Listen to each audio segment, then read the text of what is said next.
The Yankees have now won 3 games in a row after their 10-4 victory over the Pittsburgh Pirates in Pittsburgh in Game 2 of the series. And there are a few different takeaways from this game, but let's start with the kudos. And kudos to Trent Grisham, who came in this game batting 9th in the lineup, going up against a lefty starter. Hits a home run in the 3rd inning and then hits a monster 3-run home run in the top of the 5th after the Yankees just gave away their lead in order to put the Yankees in front for good. He had a monster performance at the plate tonight, getting another start with Cody Bellinger missing his 2nd straight game with a stiff back. Aaron Boone said he was available off the bench. He was not needed in this game. We will see if he plays in the Sunday afternoon game. But Trent Grisham with a monster game. Anthony Volpe with another monster game as well. Had a bases clearing 3-run double in the same inning, on top of the 5th, after the Trent Grisham 3-run home run that really put the Yankees, really broke this game open. Yankees ended up scoring runs both in the 8th and the 9th, but this game felt over at that point. You know, the Yankees took a 2-0 lead early. Austin Wells and then Trent Grisham. Austin Wells single, then the Trent Grisham home run. And then Marcus Stroman looked really good. Gave up a double in the 1st inning, but looked really dominant the rest of that inning, in the 2nd, in the 3rd, but ran into some significant trouble in that 4th inning, ends up giving up 4 runs. So the Yankees go from up 2-0 to down 4-2 before that monster 6-run top of the 5th really kind of swung the momentum right back in their favor. And you know, every single member of the Yankees got a hit in this game, and which is really good to see. 3 for 4 at the top of the lineup was Paul Goldschmidt. Ben Rice got a hit in this game. Aaron Judge got a hit to extend his hitting streak. Jazz 1 hit. Volpe 2 hits. Wells and Dominguez each got a hit. Oswald Peraza playing 3rd base today went 2 for 4, scored a couple runs. And then Grisham 2 for 4 with those 2 home runs, 2 runs scored, and 4 runs batted in. So once again, you start to look at this lineup, and the bottom of this lineup, let's talk about 7, 8, 9, or 6, 7, 8, 9 again, went 6 for 16 with 2 home runs, 5 runs scored, and 6 runs batted in. That's the bottom 4 in the order yet again, which is again very encouraging to see production throughout the lineup. And the bullpen was excellent. They came in and pitched 5 scoreless innings where they only allowed 3 base runners. Tim Hill allowed a hit and a walk. Ryan Yarbrough allowed a walk. Otherwise, they shut things down. 7 strikeouts in those 5 innings. Mark Leiter picks up the win, following up after Tim Hill. Fernando Cruz pitched a scoreless inning with 2 Ks to kind of bounce back from his rough performance. And speaking of which, same thing for Ryan Yarbrough, who pitched the final 2 innings of this game, struck out 5 Pittsburgh Pirates for his bounce back after that rough showing versus the Arizona Diamondbacks. So a complete team effort here. They pick up their starter. Again, Stroman looked really good for 3 innings and was all out of sorts in that 4th. And luckily it didn't cost the Yankees the game, but you have to be quite impressed with how this entire lineup continues to find ways to hit and find ways to get on base. They only drew 2 walks today, but 14 hits in 38 at-bats. I mean, they were making contact all day long against Bailey Falter, the starter, against the bullpen, and they got production throughout the lineup from everybody.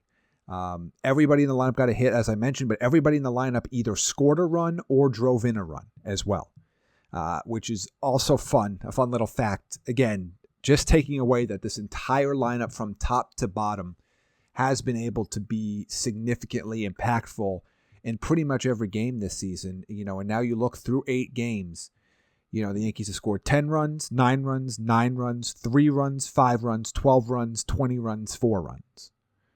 So you have 1, 2, 3, 4, 5 of the 8 games this year, you've scored 9 or more runs.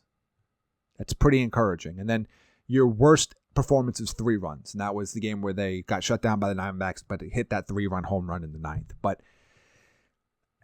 what more can you say? This offense is clicking on all cylinders right now.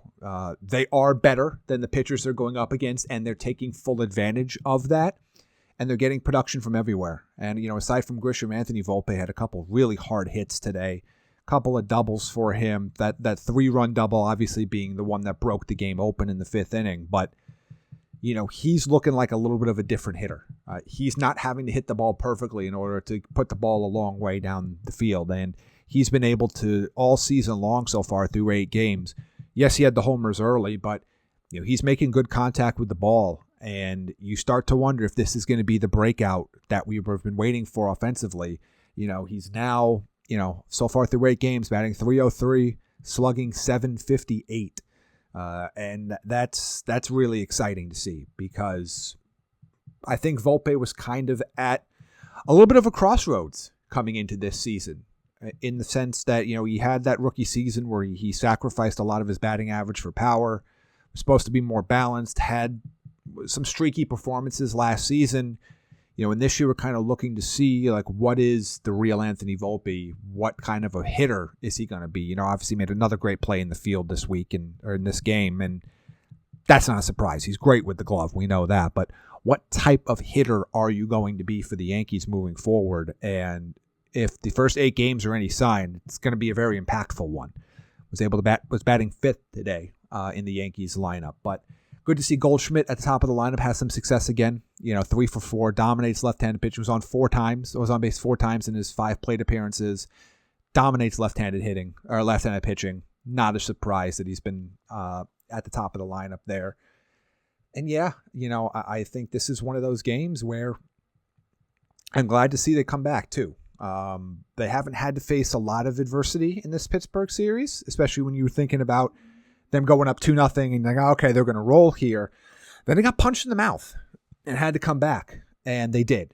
And it's very encouraging to see them be able to do that, and very encouraging to see, again, a game where you don't need Aaron Judge to be the hero for you. You didn't need, the superstars to be the superstars. You didn't need Cody Bellinger, hasn't played in 2 straight games. And now you set yourself up for a chance to go for the sweep tomorrow afternoon. You have a 1:35 p.m. start time in Pittsburgh. Will Warren, the rookie, will make his second start for the Yankees, trying to get his first win of the season for the Yankees against Andrew Heaney, an old friend, who will be another lefty on the mound against the New York Yankees, who seem to be having no issues getting the lefties. I know that was the big concern all offseason long was, were the Yankees batters too left-handed heavy? Were they going to be able to handle the late game situations when opposing teams come in and bring in these power lefties out of the pen? Hasn't really mattered. Guys have stepped up when they've needed to. We've seen Ben Rice get big hits off of lefties. We've seen Jason Dominguez, who had a double off a lefty in this game, and obviously he's a switch hitter, but he's always he's better from the better from the left side against right-handed pitching. So it was good to see him have success there as well. Trent Grisham against lefties was able to get a home run in this game. So that early gets earned. It's early in the year. It's 8 games. It's a small sample size. But it is encouraging to see that they're having a lot of success against left-handed pitching, both against starters that are left-handed and against left-handers out of the bullpen. So, as we look to the series finale here, this is a game you want to get a sweep. You are a better team than Pittsburgh. You have shown that throughout this series. Your bullpen is fairly rested. You're going to walk into this game. You're going to have Devin Williams available and rested. You're going to have Luke Weaver available and rested. So you have your 2 best relievers nice and available and rested for you in that bullpen as well. You've been able to give a couple guys some days off in this series. You'll probably see, we'll see if Cody Bellinger gets back in the lineup. But, if not, just leave Trent Grisham in there. At this point. So we'll kind of see what they do if they move some guys around for off days. Again, they have 3 straight night games in Detroit coming up before they have their off day, where they'll travel back home for that series against the San Francisco Giants. So we might see a little bit of a lineup shakeup again, especially, a day game after night game. But we will see how this lineup looks and if they can pull off this sweep, which is what they should do. You're the New York Yankees. You're the better team. You're coming off a World Series. You got to win the games against the teams you are clearly better than. You're going to always have rough series. You're going to have tough games in the division. You're going to have tough games against top teams. And we saw that earlier in the season. You're better than the Pirates. And this is a team that you can beat down offensively. And they've done that so far, and hopefully they'll be able to do that again on Sunday as we look ahead. So final takeaways from Saturday. Very encouraging offensive performance across the board. Trent Grisham is looking like a stud for them. And I know he's a player that people were a little surprised re-signed with the Yankees in the offseason. There was some criticism of the Yankees signing him to a deal, questions about where he was going to play, how often is he going to play, and all that. But he has been a key, obviously was a key component of this victory, but he's been a key component in a few games this year, and not just defensively, with the bat as well, which is making him that key all-around player. So excited to watch this team go at it again and see if they can move to 7-2 to start the season with 2 sweeps, very much in play. We were able to get the game in today with only a little bit of rain. Hopefully that will hold for tomorrow afternoon as well. And no matter what happens, we'll have it all covered for you here on the Bombers Beat podcast. So the Yankees are 6-2 heading into Game 9, and their offense is clicking on all cylinders. They'll put the rookie Will Warren on the mound for their second sweep attempt of the season.